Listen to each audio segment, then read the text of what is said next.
Le sport a toujours rassemblé les populations, peu importe leurs origines sociales ou ethniques. On a tous déjà eu des frissons en regardant un athlète qui réalisait une performance hors norme, notre équipe favorite qui gagne des championnats, ou tout simplement le plaisir de voir notre sportif préféré fouler les terrains. Pourtant, j'ai cette impression que le sport a perdu de sa saveur, comme si l'âme qu'il avait s'était évaporée, comme si le petit truc qui m'a tant fait aimer le sport n'existait plus. C'est ce que j'aurais dit si j'étais aigri, mais bon, j'ai le sentiment que l'argent a brisé quelque chose. Par contre, non, les sportifs ne sont pas trop payés puisque leurs salaires sont à la hauteur de ce qu'ils vont générer. Même si certains salaires peuvent paraître indécents, ils ne sont pas beaux. Aujourd'hui, tu l'as compris, on va parler de l'argent dans le sport, ce marché qui génère plus de 500 milliards par an. Je vais même aller plus loin, si on prend le sport dans sa globalité, donc tout ce qui est un lien de près ou de loin, je te parle de la médecine, des paris sportifs, des droits TV ou juste des tickets pour les événements, on monte jusqu'à 2,65 trillions de dollars sur l'année 2024. Pour te rendre compte du montant, c'est plus que le PIB de la Suisse. On peut alors se demander si l'argent dans le sport est bénéfique ou au contraire, est-ce une mauvaise chose. Avant de commencer à parler d'argent, on va quand même faire une petite piqûre de rappel historique.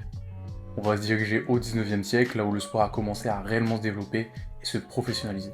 Oui, il y a eu des cas dans l'histoire où certains athlètes recevaient de l'argent s'ils gagnaient une course ou une épreuve sportive. On peut prendre le cas du célèbre aurige romain Dioclès, qui aurait gagné plus de 35 millions de sesterces durant sa carrière. Bon après là on parle d'un gars qui a fait plus de 4000 courses sur 24 ans de carrière, ce qui est colossal pour l'époque.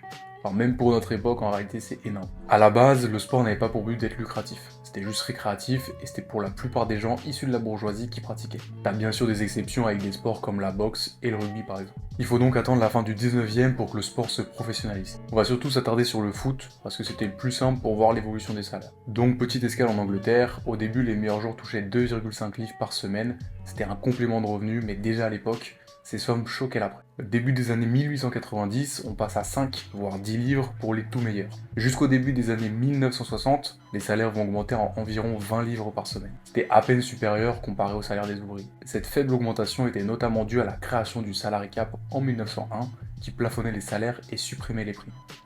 Tout bénéf pour les patrons de clubs qui avaient les pleins pouvoirs sur l'argent. D'ailleurs, d'après l'historien Paul Dieci, pendant les années 20 et 30, sous le fascisme de Mussolini, les joueurs italiens étaient les mieux payés.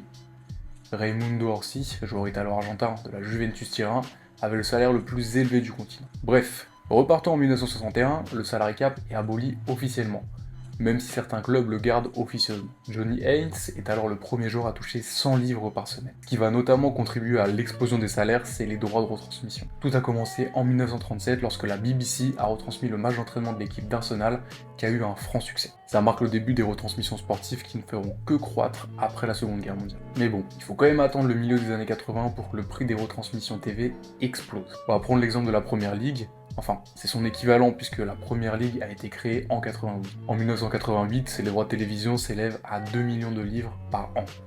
De 92 à 97, on passe à 50 millions d'années. De 97 à 2001, 167 millions d'années.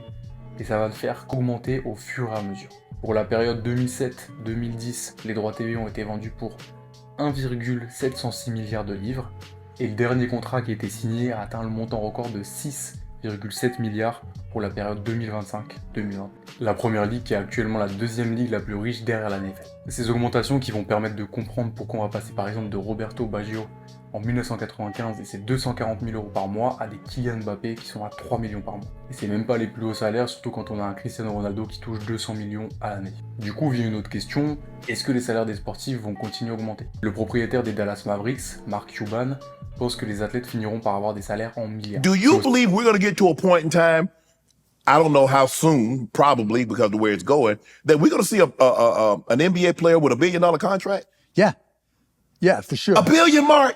Yeah, but I mean, that presumes that TV keeps on going up the way it is. Yeah. C'est aussi ce que je pense quand on voit les contrats actuels aux États-Unis dans les ligues majeures où un contrat de 5 ans peut monter à plusieurs centaines de millions. Alors, qu'est-ce qui peut expliquer cette augmentation constante? Tout simplement qu'il y a plus de spectateurs, donc plus d'argent qui rentre dans les caisses. Et c'est pas prêt de s'arrêter car d'après Statista, les revenus du marché du sport s'élèveront à 680 milliards à l'année 2028. Donc forcément, les athlètes toucheront encore un peu plus. Comme on a vu juste avant, les droits TV ne cessent d'augmenter. Et récemment, la NBA a signé un accord de 76 milliards de dollars sur 11 ans avec ESPN, Amazon et NBC, qui représente plus du double de son contrat précédent. Les plateformes de streaming ont aussi fait leur apparition depuis quelques années, ce qui a créé encore plus de concurrence. Aujourd'hui, si tu veux regarder un match ou un événement sportif, il faut quasiment toutes les plateformes. Un article de Forbes intitulé « Pourquoi les amateurs de sport pourraient payer plus de 1000 $ par an pour regarder les plateformes de streaming » nous explique que si on veut regarder les matchs de notre équipe locale, les matchs sur la télé nationale plus les événements sportifs autres, on se rend vite compte que regarder du sport est devenu presque un luxe. Et je te parle des droits TV qui ont augmenté, mais les prix des billets ont aussi augmenté. L'équivalent de l'INSEE aux États-Unis a montré que le prix des billets a augmenté de 156% depuis 1997. Depuis la pandémie, les jeunes adultes ont plus envie d'aller voir des matchs en physique au lieu de rester devant leur écran.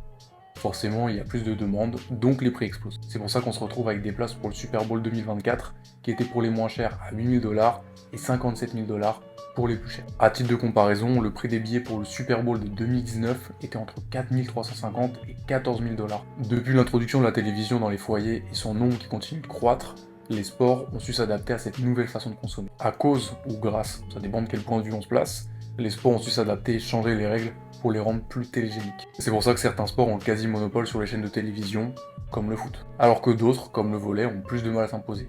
Et j'avoue, je comprends pas, parce qu'en vrai, c'est vraiment sympa à regarder comme sport. Bref, pour devenir plus sexy aux yeux du public et de la télévision, des nouvelles règles ont été mises en place pour amener plus de spectateurs et donc plus d'argent. On s'est donc retrouvé avec l'obligation pour les joueuses de beach volley de porter des tenues plus moulantes. Au volley classique, chaque échange remporté est un point gagné, ce qui n'était pas le cas avant l'année 2000, et donc les matchs pouvaient s'éterniser et durer plus de 3 ans. Ça a aussi été le cas avec l'escrime où on a imposé aux athlètes de porter des masques transparents pour que les spectateurs puissent identifier plus facilement les athlètes. Au final, quelques années après, la fédération a interdit le port du masque transparent car il y a eu trop d'accidents. Autre exemple, la NBA qui a instauré les 3 secondes défensives pour obliger les intérieurs à ne pas rester dans la raquette et donc créer plus d'espace et plus de spectacles. Même si les ligues font ces changements de bon cœur, elles le font car elles n'ont pas le choix et savent que la télévision finance en grande partie les athlètes. Si on prend la NFL, qui est la ligue la plus riche du monde, rien qu'en 2023, elle a généré 12,39 milliards seulement en droits TV et streaming, ce qui représente 67% de ce que la ligue génère en 2023. La télévision et la masse colossale d'argent qui en découle ont poussé les ligues et les sports à modifier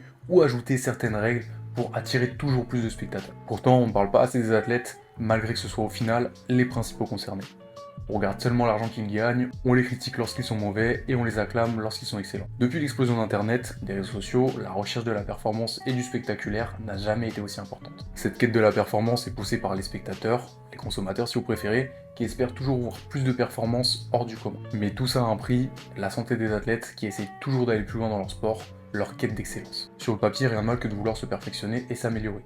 Le plus gros problème, selon moi, c'est que ça commence dès le plus jeune âge. Des parents qui mettent en avant leurs enfants pour un peu de gloire, un peu d'argent et possiblement dégoûter leur enfant du sport. Pire encore, la prise de produits dopants dès l'université pour performer et se montrer aux yeux des recruteurs et des spectateurs. Bref, on va s'intéresser au modèle américain parce qu'il a le mérite d'être efficace, mais aussi un énorme briseur de règles. La concurrence pour décrocher des bourses universitaires est de plus en plus féroce et forcément certains joueurs n'arrivent plus à suivre le rythme, se blessent et parfois partent en dépression. Mais aujourd'hui, la compétition attire l'argent et pousse toujours les athlètes à plus de performances pour plaire aux spectateurs. Depuis peu, en 2021, un système de rémunération a été mis en place pour les athlètes universitaires. Je dis universitaires, mais même certains lycéens sont déjà considérés millionnaires avant même d'arriver à l'université. Ce système est le NIL, qui est l'acronyme de Name, Image and Likeness. En gros, maintenant les athlètes ont le droit d'être rémunérés par des marques. Plus l'athlète est populaire, plus l'argent des contrats sera conséquent. Même si sur le principe ça peut être une bonne chose, sachant que la NCAA, le plus gros championnat universitaire américain,